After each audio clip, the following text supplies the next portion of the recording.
right, guys, let's get down to the nitty gritty of Dorit and PK Kemsley's divorce. She needs to prepare for the worst. They were heading towards divorce court. It was evident. It was evident to me. I don't know about others, but this is where they're at now. There was an episode during the season where Dorit and some of the other ladies were gathered together and they were talking about the 10-year mark in California. In the state of California, after 10 years, everything is 50-50.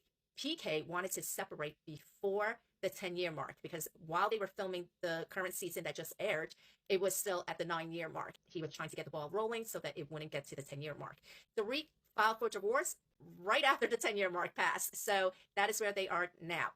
A little FYI, it also works both ways. Any income that Dorit earned during Housewives, that is community property, which means that PK can be eligible and can make an argument.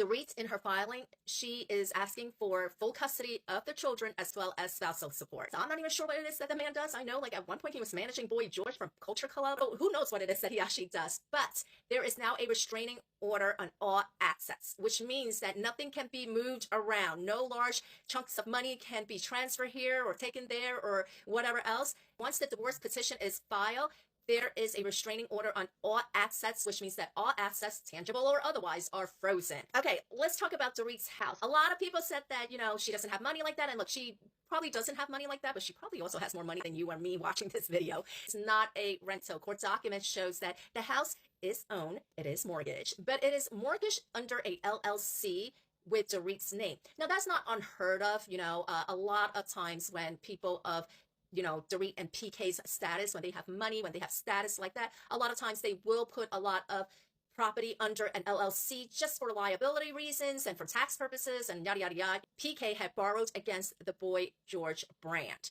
Now, when you are a celebrity of a certain status, you are basically more or less a brand. Think of, for example, somebody like Taylor Swift. She is a brand. They have a lien against that collateral, whatever amount it was that was borrowed. Dorit is also liable for that collateral. And Dorit is part of that lien, even though PK took out the loan against the brand. Both parties are going to be disposed because, hello, it's divorce court. Everything gets messy, it's knocked out, dragged through the mud, kind of whatever. But the interesting part is it seems like Bravo and the production company Shed Media, there's been a lot of little tidbits about money and the illusion of wealth and, what producers and the showrunners wanted to suppress to give the illusion of wealth and grandeur and luxury and whatever the hell over there that the majority of these housewives on these franchises do just to get on to the show. And then once they are on the show, that they do to stay on the show.